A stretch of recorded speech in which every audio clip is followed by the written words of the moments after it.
Halo, untuk kamu kelas 12, hari ini ketemu lagi dengan pelajaran geografi dan kita akan bahas tentang wilayah dan tata ruang. Bagian yang pertama, apa yang akan kita bahas pertama kali yaitu pengertian wilayah.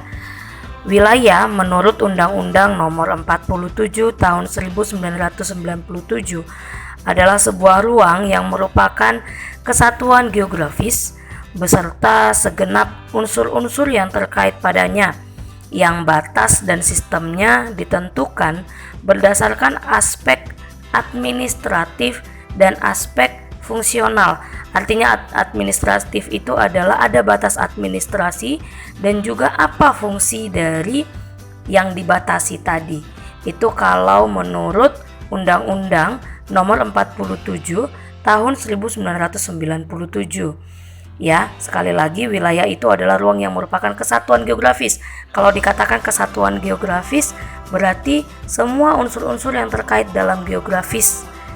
Nah, bisa kita simpulkan wilayah itu merupakan ruang dari permukaan bumi yang memiliki ciri atau karakteristik tertentu yang dia berbeda dari wilayah-wilayah lain yang ada di sekitarnya. Jadi ini adalah kesimpulan dari wilayah. Nah, kalau dikatakan wilayah itu misalnya ada yang namanya wilayah pedesaan, wilayah perkotaan. Tentu berbeda antara pedesaan dengan kota. Ada ciri dari desa tersebut. Makanya kita bisa mengatakan dia adalah wilayah pedesaan. Kita akan lihat pembagian dari wilayah, ya. Dia dibagi menjadi dua, wilayah formal dan wilayah fungsional. Apa sih yang dimaksud dengan wilayah formal? Wilayah formal itu punya dua ciri-ciri. Ciri yang pertamanya adalah dia seragam. Kalau dikatakan seragam berarti mengandung homogenitas. Misalnya ya, kesamaan topografi, kemudian kesamaan jenis batuan, kesamaan iklim, kesamaan vegetasi atau mata pencahariannya, itu dia keseragaman. Ciri yang kedua adalah dia bersifat yang namanya statis. Kenapa dikatakan statis? Karena perubahan dari wilayah formal ini lambat.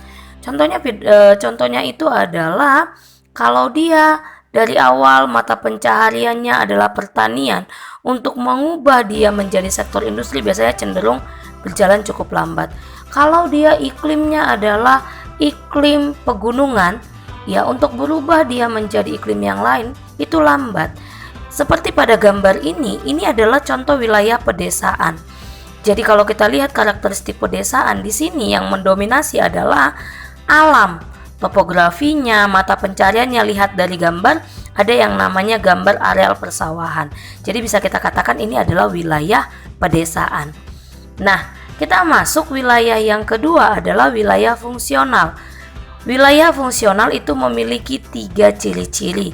Apa saja dia? Kita akan uraikan satu persatu. Yang pertama, ya, ciri dari wilayah fungsional ini adalah kalau tadi formal homogenitas, kalau fungsional heterogenitas. Artinya adalah dia beraneka ragam. Jadi tidak hanya satu mata pencaharian.